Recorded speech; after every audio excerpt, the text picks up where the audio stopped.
네, 2024년 이분과 함께 아주 수익 거대하게 이루셨죠. 자, 내년에는 또 어떨까? 이분과 함께 해보도록 하겠습니다. 유한타증권 유동원 글로벌 자산매분 본부장께서 자리했습니다. 안녕하십니까? 안녕하십니까? 네, 한 해 감사드리고요. 네, 감사합니다.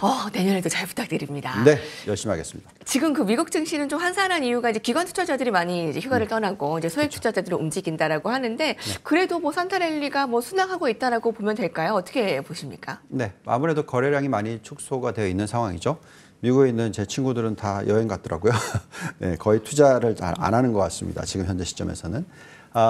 어쨌든 간에 지금 현재의 시장 흐름은 확실히 살아있다라는 게 느껴지시죠. 크리스마스 이브 날 그 장이 섰었을 때 상당히 높은 상승률을 보여주면서 연간 상승률 지금 뭐 S&P 500 기준으로서 27% 정도 상승을 하는 모습 보여주고 있고 확실하게 지금 6천 위선으로 올라서서 있는 그런 상황입니다. 그래서 아무래도 연말까지는 이런 모습이 나올 것 같고요. 우리가 지금 지난 2년 동안의 수익률을 계산해 보시면 2년 연속으로 25% 이상의 상승률을 보여주고 있다. 놀라운 거죠. 그리고 이제 내년도에는 어떨까 하는 거에 대한 질문들을 많이 하시지만 이런 식으로 굉장히 큰 폭의 상승을 보였던 주기 딱 한 번 있었습니다. 예. 언제냐면 1995년부터 2000년 닷컴 버블까지, 그래서 인터넷 사이클 때 나타났던 현상이 지금 재현되고 있는 게 아닌가라는 생각을 가지고 있고요.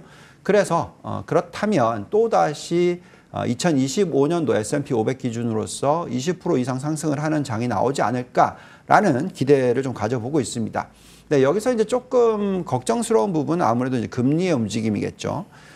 지금 그 10년 국채 금리의 미국 흐름을 보시면은 지금 4.6%까지도 올라가 있는 상황이죠. 어제 살짝 좀 떨어졌습니다만 4.58%.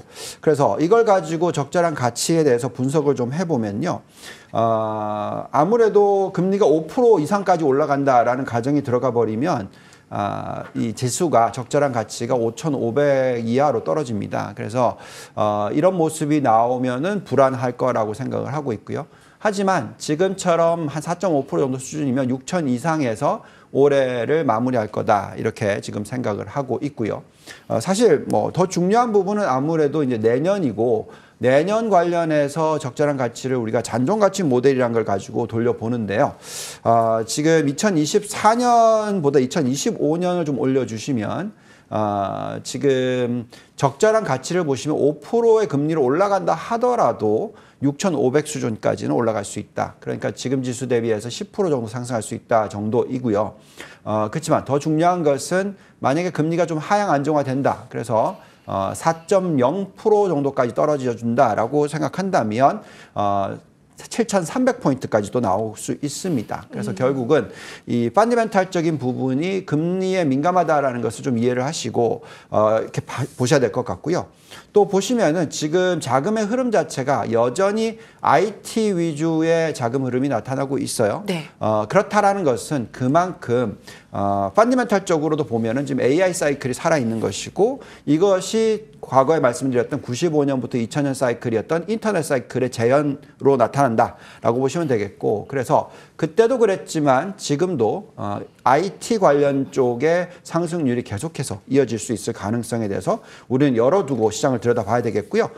대표적으로 지금 ETF들을 좀 쭉 올려보시면 상대적으로 매력 있는 ETF들 보시면 뭐 소프트웨어, 그 양자 컴퓨터, 뭐 반도체, 매그니피선트 7 등등 대부분이 다 IT 쪽이죠. IGB, XSW 아까 좀 나왔던 것 같은데요. 네.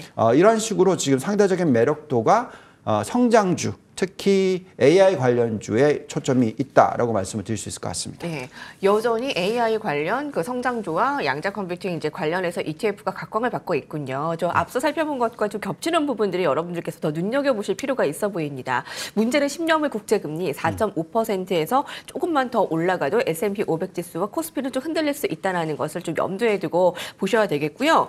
기관 투자가들이 휴가를 갔던 산타랠리가 잠깐 멈췄던 뭐 멈췄나를 떠나서 일단 미증시는 살아있다. 이게 핵심인 것 같아요. 그렇죠. 아마 이 질문 많이 들으실 것 같은데요. 네. 내년에도 매그니피센트 종목은 견고한가요? 혹시 어떤 것이 좀 떨어져 나갈까요? 어떤 것이 좀 새로 들어올까요? 엔비디아나 뭐 애플은 여전히 견고한가요? 뭐 이런 그 매그니피센트 세븐 종목의 그 네. 중심의 질문들은 어떻게 좀 답변을 해주고 계세요? 네, 제가 운용을 하다 보니까 개별 종목에 대해서는 답변을 좀 하기가 어렵지만 그냥 매그니피센트 세븐 전체가 여전히 좋아 보입니다. 그 부분에 있어서 지금 매력도 순위를 좀 올려주시면은 매력도 순위는 지금 가장 좋아 보이는 게 엔비디아와 테슬라이고요. 그 다음으로서 알파벳, 구글, 마이크로소프트, 메타, 애플, 아마존 이 순서인데요. 그래서 저기 보시면은 ROE가 평균이 얼마죠? 42.9%입니다. S&P 500의 2배가 넘습니다. 이 영업 마진율 또는 순이익 마진율이 S&P 500의 평균 숫자보다도 2배 수준이고요. 이익 증가율을 보시면은 지금 M7이 20% 정도, 그리고 S&P 500 기준으로서는 한 14.8% 정도. 그러니까 1.5배 수준 정도 됩니다. 그래서 이런 상황에서 상대적인 매력도가 굉장히 높다라는 부분을 말씀을 드리겠고요. 여기서 엎치락뒤치락 할 겁니다. 왜 그러냐면 과거 엔비디아의 상승률이 가장 높았었을 때 기억하시겠지만 이 AI 관련해서 하드웨어, 즉 데이터 센터를 까는 데 필요한 칩, 이 수요가 굉장히 강해서 엔비디아의 수익률이 가장 좋았죠. 그렇죠. 최근에 또 들어선 테슬라가 가장 강하게 움직입니다. 그 이유는 AI를 이용한 소프트웨어에 대한 기대치가 만들어지고 있는 부분이죠. 그리고 또 최근 들어서 알파벳, 구글이 상당히 큰 폭으로 상승을 했죠. 네. 또 AI 관련된 쪽에 뉴스가 나오면서 그렇습니다. 그래서 뉴스가 나오면 나올수록 주가의 움직임이 나올 거고요. 여기 보시면 매그니피센트 세븐의 지금 시가총액이 31% 정도 됩니다. 이게 너무 높다라고 생각하시는 분들이 있을 수 있으나 제가 볼 때는 지금 기업 이익의 기준으로 봤었을 때는 저게 그렇게 높지 않다고 생각하고 있고요. 물론 작년, 재작년처럼 매그니피센트 세븐만 상승하는 그런 시대는 아닐 것 같고 네. 그렇지만 그래도 여전히 매그니피센트 세븐이 시장을 주도하기는 할 것 같다라는 생각이 들고요. 그래서 저희가 다른 종목들도 한번 들여다봤습니다. 보시면 지금 1위부터 30위의 종목들을 쭉 뽑아보면 대부분 IT 기업들이 많이 올라오고요. 여기서 또 매그니피센트 세븐도 올라옵니다. 그래서 종목을 좀 잘 좀 확대해서 이제는 늘려나가는 것도 나쁘지 않다라는 말씀을 드리겠고, 그렇지만 여전히 핵심 포인트는 AI 관련 하드웨어, 소프트웨어 종목들이다라고 말씀을 드릴 수 있을 것 같습니다. 네네. 매그니피센트 세븐만 가는 건 아니지만 여전히 이 중심의 성장은 맞을 것 같고 앞서 그 살펴본 좀 자료가 좀 잘 안 보이실 텐데 그 캡처를 좀 해놓고 보시면 좋을 것 같아요. 근데 여기서 확대도 좀 보셔야 되겠네요. 네. 그 확대되는 것은 또 잠시 후에 전략면에서 살펴주시면 될 것 같고요. 네.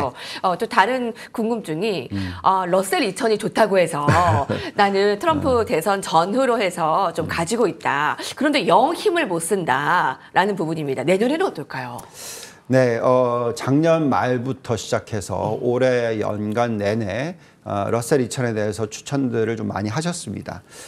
우리가 생각했을 때 러셀 2000에 대한 매력도가 없냐? 이건 아니었어요. 그래서 관심은 가지시는데 제가 계속 말씀드렸던 내용이 전체 포트폴리오의 20% 넘지 말아야 된다라고 말씀을 드렸죠.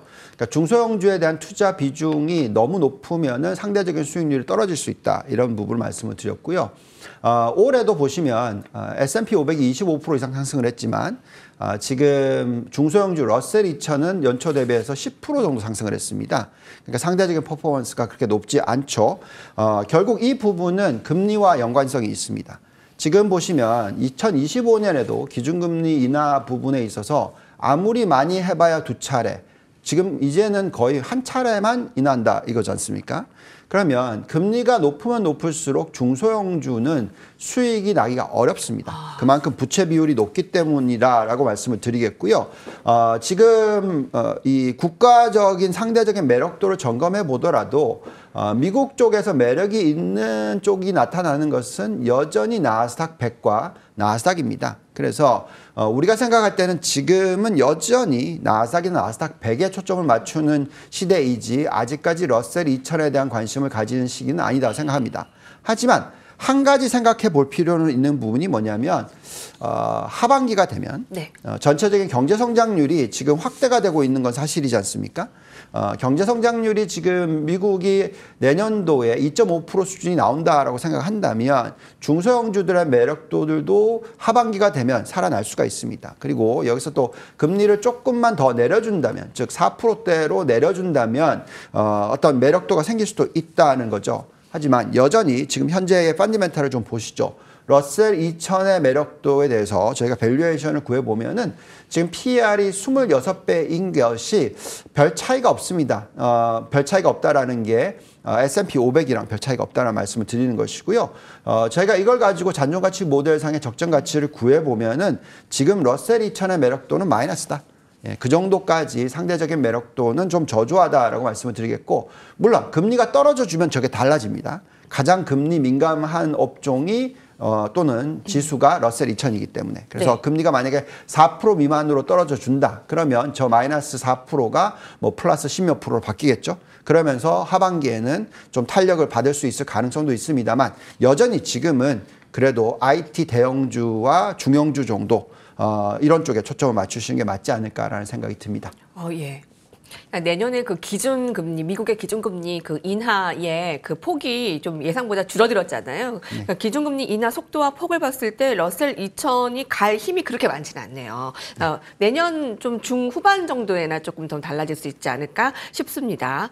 네. 예. 자, 미증시는 여전히 나스닥과 대형주 위주로 그 보유 전략이 조금 더 유효해 보이고요. 그 증시를 하던 안 하던 요즘 연말 모임의 화두는 환율입니다. 예.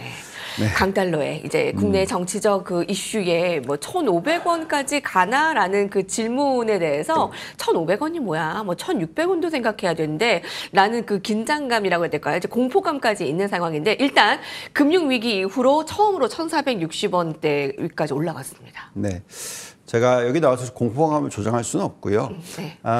그렇지만 숫자를 보면서 판단을 좀 해봅시다. 이게 어떤 숫자들을 봐야 되냐면, 결국은 경제 성장률이 어떤 차이가 나느냐, 또 결국은 현재 금리가 어느 수준이냐, 이거를 보면서 얘기를 할 수가 있겠죠. 지금 환율은 계속해서 지금 1,400원대 위로 올라서더니 지금 벌써 1,470원을 돌파를 한 걸로 알고 있습니다. 자, 결국 그 경제 성장률의 변화를 보면서 좀 말씀을 드려보면, 지금 미국의 경제 성장률이 우리나라보다 높아요. 이것이 가장 큰 영향을 미치는 것이겠죠.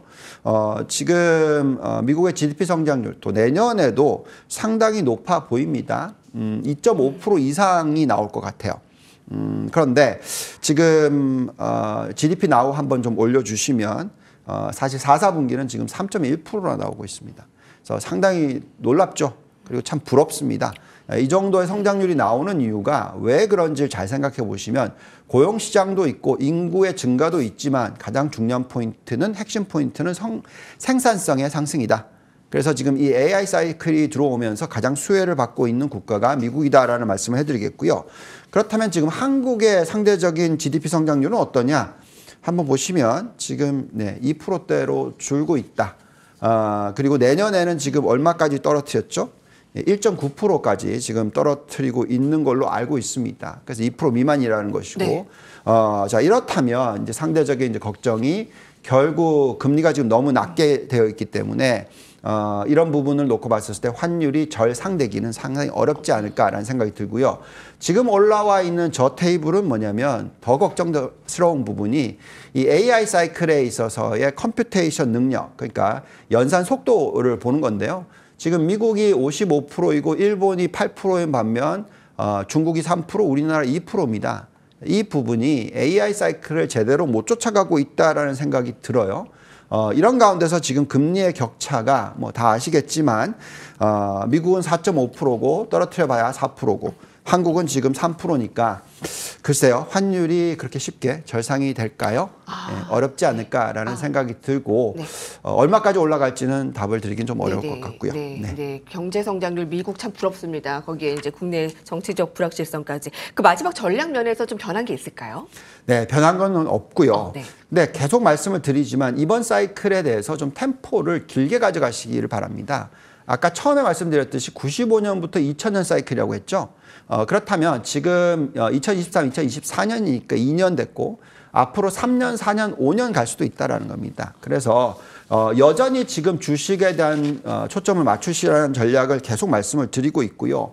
또 다음으로는 여전히 미국의 나스닥 100, S&P 500입니다. 여기 아까 일본이 좀 쫓아가고 있다고 말씀드렸죠. 그래서 여전히 미국과 일본의 전체 포트폴리오 비중 80% 투자. 참 마음이 아픕니다만 어쩔 수 없이 미국과 일본에 초점을 맞출 수밖에 예. 없는 그런 전략이다. 그리고 여기 보시면 포트폴리오 중에서 예. 여전히 IT 업종에 대한 투자가 중요하겠다라고 말씀을 드리겠습니다. 네, 유동원 본부장님과 미국 증시 한 해 수익 축하드리고요. 저희 내년에 뵐게요. 감사합니다. 네, 감사합니다.